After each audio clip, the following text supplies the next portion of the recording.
नमस्कार दोस्तों, जय श्री कृष्ण, राधे राधे। दोस्तों, कहा जाता है कि शादी के बाद पति की किस्मत पत्नी के ऊपर काफी हद तक निर्भर रहती है। शादी के बाद कुछ लोगों की किस्मत पूरी तरह से बदल जाती है और सफलता की राह पर चलने लगती है। वहीं कुछ लोगों की किस्मत शादी के बाद से ही बर्बाद होना शुरू हो जाती है। बर्बादी का कारण पत्नियों की कुछ गलतियां भी हो सकती है। भविष्य पुराण में पति पत्नियों के कुछ नियमों का जिक्र किया गया है, जिसमें पत्नी की कुछ गलतियों के बारे में बताया गया है। अगर पत्नी शादी के बाद कुछ गलती करती है, उसका सीधा असर उसके पति पर और उसकी किस्मत पर पड़ता है। अगर आप पति के साथ भोजन करती है तो ये वीडियो जरूर देखिएगा। तो दोस्तों, चलते हैं और सुनते हैं गुरुजी से कि वो क्या कहते हैं इसके बारे में। नमस्कार दोस्तों, स्वागत है आप सभी का एक बार फिर से। दोस्तों, सच्ची श्रद्धा से कमेंट में जरूर लिखें, हर हर महादेव, राधे राधे। दोस्तों, आपने यह कहावत सुनी होगी कि हर सफल इंसान के पीछे एक औरत का हाथ होता है। ये कहावत यूं ही नहीं कही गई है। दरअसल हिंदू पुराण में भी पति की सफलता के पीछे पत्नी को ही अहम कारण माना गया है। कई मामलों में तो पति की तरक्की भी रुक जाती है। इसलिए शादी के बाद पत्नी को कुछ कायदों का ध्यान रखना चाहिए। तो चलिए जानते हैं ऐसे नियम कायदों के बारे में जो पत्नी को जरूर पालन करने चाहिए। लेकिन उससे पहले आपसे रिक्वेस्ट है कि अगर आपने हमारे चैनल को अभी तक सब्सक्राइब नहीं किया तो जल्दी से सब्सक्राइब कर लीजिए। तो दोस्तों, चलते हैं और सुनते हैं गुरुजी से कि वो क्या कहते हैं इसके बारे में। दोस्तों, पत्नी की ये 5 गलतियां पति को बर्बाद कर सकती है। पहली गलती, सुबह दें फिर से उठना। कोई भी पत्नी अगर सुबह सूर्योदय के बाद भी बिस्तर पर सोती रहती है तो वहाँ काफी मात्रा में नकारात्मक ऊर्जा पैदा होती है। ऐसा कहा भी जाता है कि देर से उठने वाली महिलाओं के पति को हमेशा दुर्भाग्य का सामना करना पड़ता है। इस ऊर्जा का सीधा प्रभाव पति के सौभाग्य पर पड़ता है और पूरा दिन बेकार जाता है। इसीलिए पत्नी को हमेशा सूरज निकलने से पहले उठ जाना चाहिए। दूसरी गलती, साफ सफाई न रखना। जो महिलाएं अपने घर की साफ सफाई नहीं करती तथा जिनके कमरे से बदबू आती है, वहां दरिद्रता को आने में देर नहीं लगती। यथार्थ पति की कमाई पर भी असर होने लगता माना जाता है। जो महिला गंदगी रखती है उसके पति का खर्च ज्यादा होता है। इसलिए पत्नी को घर और कमरे की हमेशा साफ सफाई करनी ही चाहिए। तीसरी गलती, पत्नी का रोज नहीं नहाना। जो भी पत्नी या महिला रोज नहीं नहाती है, यह अपने आप को साफ नहीं रखती है। वो महिला नेगेटिव एनर्जी है और इसके इर्द गिर्द नेगेटिव और ऊर्जाओं का भी आभास होता है। दोस्तों, ऐसे में पति आलसी हो जाता है और उसे काम में या किसी भी चीज में मन ही नहीं लगता। चौथी गलती, पत्नी का लड़ना और कटु वचन बोलना। अगर महिला अपने पति से हर बात पर लड़ती है या झगड़ती है तो पति का माइंड डाइवर्ट हो जाता है, जिसका असर उसके काम और व्यवहार पर भी दिखता है। पांचवी गलती, खाने में भेदभाव करना। जो कोई भी महिला अपने पति को खुशी मन से या तहे दिल से खाना नहीं खिलाती, उसके पति की बर्बादी वहीं से शुरू हो जाती है। वहीं दोस्तों, भोजन करने से पहले 5 अंक, 2 हाथ, 2 पैर और मुख्य, इनको अच्छी तरह से धोकर ही भोजन करना चाहिए। भोजन से पहले अन्य देवता तथा अन्नपूर्णा माता की ध्यान करके उनका धन्यवाद करके बोलना चाहिए कि सभी भूखे प्राणियों को भोजन प्राप्त हो और ईश्वर से ऐसी प्रार्थना करने के बाद ही भोजन की शुरुआत करनी चाहिए।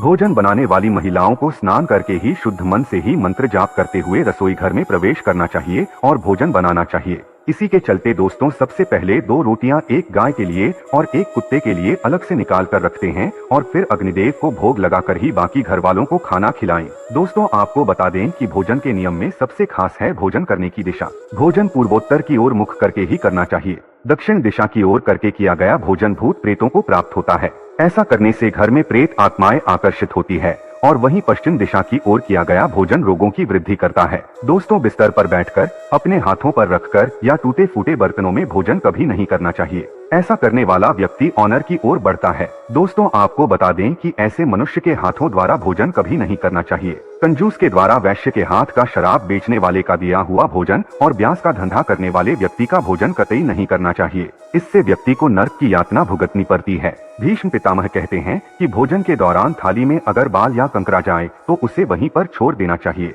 बाहर लाने के बाद भी खाया जाने वाला भोजन दरिद्रता का सामना करने पर मजबूर कर देता है। थाली को अगर कोई व्यक्ति लांग जाए या ठोकर लग जाए तो ऐसा भोजन दूषित हो जाता है। इसे ग्रहण नहीं करना चाहिए। दोस्तों, भीष्म पितामह ने अर्जुन को बताया कि एक थाली में जब भाई भाई भोजन करें तो वो अमृत के समान हो जाता है। ऐसे भोजन में धन, धान्य, स्वास्थ्य और लक्ष्मी की नदी होती है। ऐसे भाई को नर्क नहीं जाना पड़ता, स्वर्ग की प्राप्ति होती है। और वही भीष्म पितामह के अनुसार पति पत्नी को एक थाली में भोजन करने को निषेध माना गया है। भीष्म पितामह के अनुसार एक ही थाली में पति पत्नी भोजन अगर करते हैं तो ऐसी थाली को मादक पदार्थों से भरी हुई थाली माना गया है। पत्नी को पति के भोजन करने के उपरांत ही भोजन करना चाहिए, जिससे घर में सुख समृद्धि बढ़ती है और 7 जन्मों तक का साथ मिल जाता है। वहीं पत्नियों के लिए भी जरूरी है कि वो घर की लक्ष्मी यानी अपनी घर की औरतों का सम्मान करें, उन्हें हमेशा खुश रखें। जो व्यक्ति घर की औरतों का सम्मान नहीं करता, उनके साथ मारपीट करता है, तो ऐसी गलतियों के कारण दुर्भाग्य हमेशा आपके पत्नी या फिर पति के पीछे नहीं रहेगा,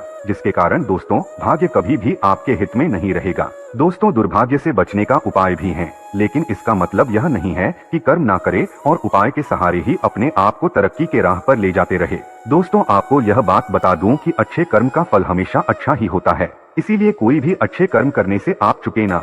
रोज सुबह उठकर सच्चे मन से बिना किसी फल का आशा करते हुए अगर गायत्री मंत्र का ध्यान करें तो इससे आपको सद्बुद्धि की प्राप्ति होगी। अपने माँ बाप तथा अपने परिवारों का आदर और सम्मान करें, उन्हें इज्जत दें और हमेशा खुश रखें।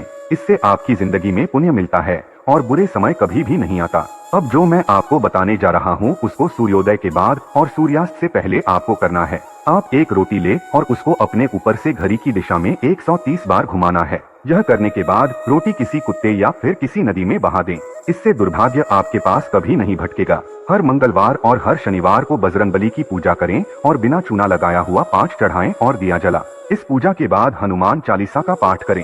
वैवाहिक जीवन को सुखी बनाने के लिए पता की पत्नी गौरी शंकर रुद्राक्ष धारण करें। दोस्तों रोज सुबह उठकर तैयार होकर गणेश जी की आराधना करें, इससे आपके जीवन में जितनी भी मुसीबतें हैं वो टल जाएंगी। सायंकाल के समय घर के सभी सदस्यों को मिलकर आरती भजन करना चाहिए। भारतीय परंपराओं में ये शामिल हैं। इसके पीछे ना धर्म है, बल्कि इससे घर में सकारात्मक ऊर्जा का संचार होता है। देवी लक्ष्मी का घर में आगमन बना रहता है और सुख समृद्धि आती है। संध्या के समय रोने, उदास बैठने से नकारात्मक भाव का संचार होता है। ऐसा ना करे दोस्तों, ऐसा ना सिर्फ हिंदू धर्म में लिखा हुआ है बल्कि अन्य धर्मों में भी कहा गया है। इसी के साथ ही दोस्तों आमतौर पर बहुत सी महिलाएं से बहुत सी गलतियां होती हैं।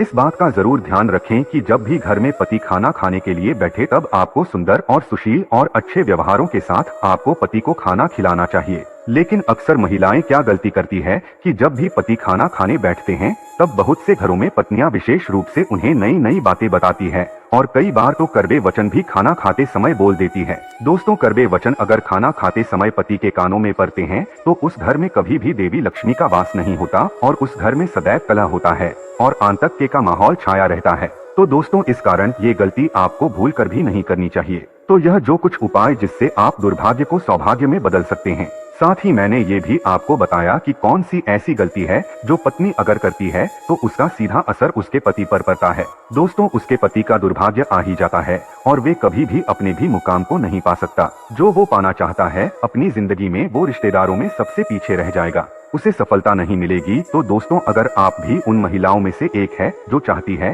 कि उनके पति तरक्की करे, उनके घर में सकारात्मकता का संचार हो, धन का आगमन हो, उनके पति को हर वो मुकाम हासिल हो जो वो पाना चाहते हैं, तो आप इन गलतियों को करने से बचें। कभी भी एक ही थाली में पति पत्नी भोजन ना करें, इससे आपको पता ही है कि आपके घर में नकारात्मक ऊर्जा का संचार होगा, घर में दरिद्रता आएगी।